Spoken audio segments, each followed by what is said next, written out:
Swamp Thing Season 1, which apparently is going to be the only season. I actually ended up giving this a 4 out of 5 stars. I probably could have went with 3.5 instead, but I think the show executed the way it was supposed to and under the circumstances. I think it's very important to get into some background about this show. It was originally supposed to be 13 episodes, and then near the end of production, Time Warner, the owners of DC Comics and obviously the DC Universe streaming channel, stepped in and said that the show needed to be cut down to 10 episodes. No solid reason was ever given. There was a lot of speculation that it had something to do with the cost of the show, and they didn't get the tax breaks they were supposed to, so it was more expensive than it was supposed to be. But either way, they had to go in and take basically the 3 episodes worth of material and cram it all into basically one, since episode 10 became the finale. The show had its premiere episode, and pretty much the next day it was announced that the show had been canceled. So basically, watching this show, you already know this is all you got. This is the only one season, so it kind of took something away from the show. And it's obvious from watching the show and from interviews that they intended the show to go on for a few seasons. They had plans for some spin-offs. So there's a lot of stuff introduced, and it just kind of sucks knowing in the back of your head that this stuff's just not going to go anywhere. But the show itself is solid. I mean, it's not super shockingly, like, amazingly unique. Like, it's the Swamp Thing story you would kind of expect. You know, Alec Holland falls in a swamp. And by the way, this is a spoiler review. I'm not going to hold back on anything. So, you can try to read the original review I have on soundofbettermyhead.com. It's pretty spoiler-free. There's not too many big details on there. But anyways, the Swamp Thing story. Alec Holland dies, comes back as the Swamp Thing.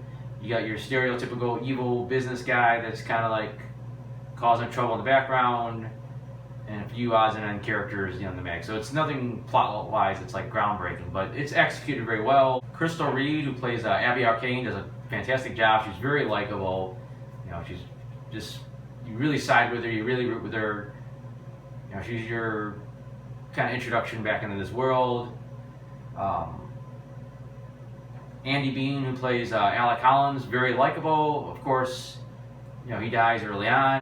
And Derek Mears takes over, now basically playing Swamp Thing. It definitely does not feel like the same guy. It doesn't feel like it's, Alec falls in the swamp and now he's just got a new body. He's got, now he's just got a new body because he acts so different. I mean, I know he's been through a lot. He's supposed to be brooding, and we find out later he's not really Alec anymore. But it just never feels like it's supposed to be the same guy. This is really apparent later on in another episode where Hallucinogen lets Abby see him as Alec, and just the whole interaction between the two of them is so different. It's like it's just not the same character. This is a kind of a nitpick. The Swamp Thing himself, the costume looks fantastic. Looks good. Any like CGI to add to it to enhance it looks good. CGI in general looks good. There's a lot of vines coming out of people. There's a lot of plant growth doing this and that, and it looks good. I mean, sometimes it's a little bit iffy, but it's usually dark, so it covers it.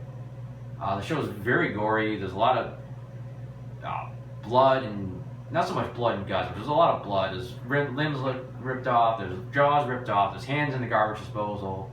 A lot of the stuff Swamp Thing does, to me, reminded me of something you would see as a Mortal Kombat fatality. Like I said, the general story is not bad. It's, like I said, it's about what you expect. There's just so much stuff there that seems extraneous just for the fact it was meant to be paid off later on. Like the whole Blue Devil stuff just seems kind of pointless. It's just this build up to him becoming Blue Devil, and then he saves Abby, and then he leaves town. That's the end of his story. I mean, obviously he was meant to probably have his own spin-off, but that may probably never happen now. There's a lot of hints at like Abby's background. She sees this mysterious man in her dreams. I believe this is her uncle or her father in the books, Anton Arcane. It was a big part of the old Swamp Thing movie. I think that was probably implying possibly something towards that, something from her past. And I don't think they ever explained how she ended up living with Avery as a young girl. So I don't think they went into details. So it seemed like that would have been something. There's just a lot of stuff. This is a mystery of what the rot really was in the swamp, like how that was going to pay off later on. He said, it's just such just a disappointment that none of this stuff ever gets paid off. They set Jason Woodrow up to be a villain next season, and obviously right now there is going to be no next season, so it's kind of a wasted ending. The only good thing is that they did leave a lot of stuff in there, so the studio reconsidered, which it might, because there's been a lot of positive reviews for this show. They might go ahead and give a second season. Maybe just find some way to cut the costs. I don't know what they would have to do, but I think they have a nice setup for continuing this whole story. I've not got a ton more to say. I'm just going to do my traditional reading of the notes and see what jumps out at me. I didn't care for Swamp Thing himself in the first couple episodes because he pretty much just roared and growled and he didn't even talk. And then once he started talking, like I said, he didn't seem like Alec anymore, but at least he got some personality.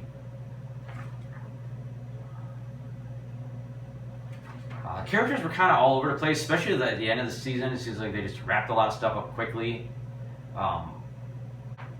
Avery Maria, like his storyline, just kind of abruptly, he just kills his lover, sheriff, and starts coughing up plants. I don't know if that was supposed to go somewhere or that was just hinting that he was dying.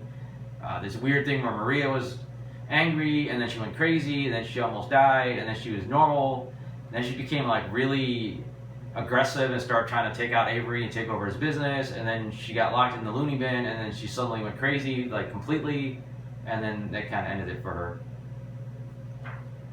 It just felt like a lot of stuff got rushed. Like I said, there was supposed to be 3 episodes at the end that we never got to see, so there might have been some more character developments that got cut out.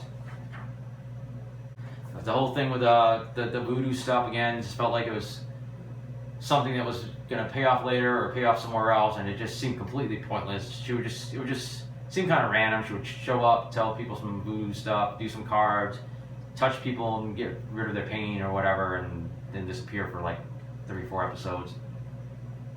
This whole course of the show changed kind of a lot. Like the whole big thing was about this illness in the swamp that was, getting people sick, and then it got cured, and then that was it for that. It was just Abby trying to mess around with the swamp thing. Just seemed like it should have built more towards something evil was still coming and other bad stuff was happening to people, and instead the town pretty much just went about their business, except for like the few main people. Woodrow, he was just super creepy to start off with, and if you didn't know he was supposed to be some kind of villain, you knew right away. And it's hard to get into him as a character because he seemed a little over the top. It does pay off in the end when he becomes a villain with superpowers, but who knows if that's ever going to be paid off anywhere.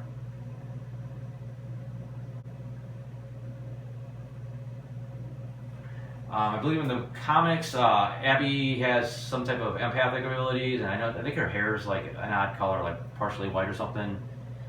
Kind of thought it would be cool when Swamp Thing saved her from her infection from the rot. If maybe the hair changed a little bit, or she maybe kind of got a little bit of power or something. They kind of hint towards her comic book character, but they never seem to do it. A little minor nitpick. They had the one, I guess it was like a vision flashback of Avery seeing it where his dad died, and his dad gets pulled into this just regular old campfire, and the dad just goes up like his clothes are made out of gasoline. It was kind of over the top. I don't know if it was really supposed to happen like that, or somehow the swamp magically made the fire crazy. It just, I don't know, I thought it was a little silly, little nitpicking. The stuff with Woodrow's wife was just kind of always weird. I mean, I see they were trying to give him this motivation to find this cure, but as a character, she never really clicked. She had this odd, overly dramatic sequence where she talks about this dream and implies that she somehow saw the Swamp Thing in the dream. I don't know. It was just a weirdly weird sequence that didn't really add anything. Final episode felt a little rushed, especially when you got to episode 9. Felt like we were building towards Swamp Thing taking something on in the swamp that was super powerful. And it just kind of seemed like, well, we're not going to get to that, so here's a bunch of random soldiers. It was a decent sequence. It kind of went a little quicker than it should have. And then it was over. And that was about it. To be honest, that's all I really got. I mean, I didn't have a ton to say about the show. Like I said, it was enjoyable. It was very violent. A lot of body mutilation and dead bodies coming up almost to life with plants, almost like The Thing from John Carpenter. Characters for the most part, were decent. Some of them were a little stereotypical, but like especially Abby and Alec were very strong. Just like I said, just mostly disappointing that the show didn't get to continue on, because every episode was pretty enjoyable, and I don't know if the shortened season was really what kind of sunk in the end, or would they have dropped the ball on their own. So I don't know, that's about all I really got to say about it. If you want to see some more reviews, go ahead and it's onabettermyhead.com. You can read them on there. I got my comic strips. Thanks for watching.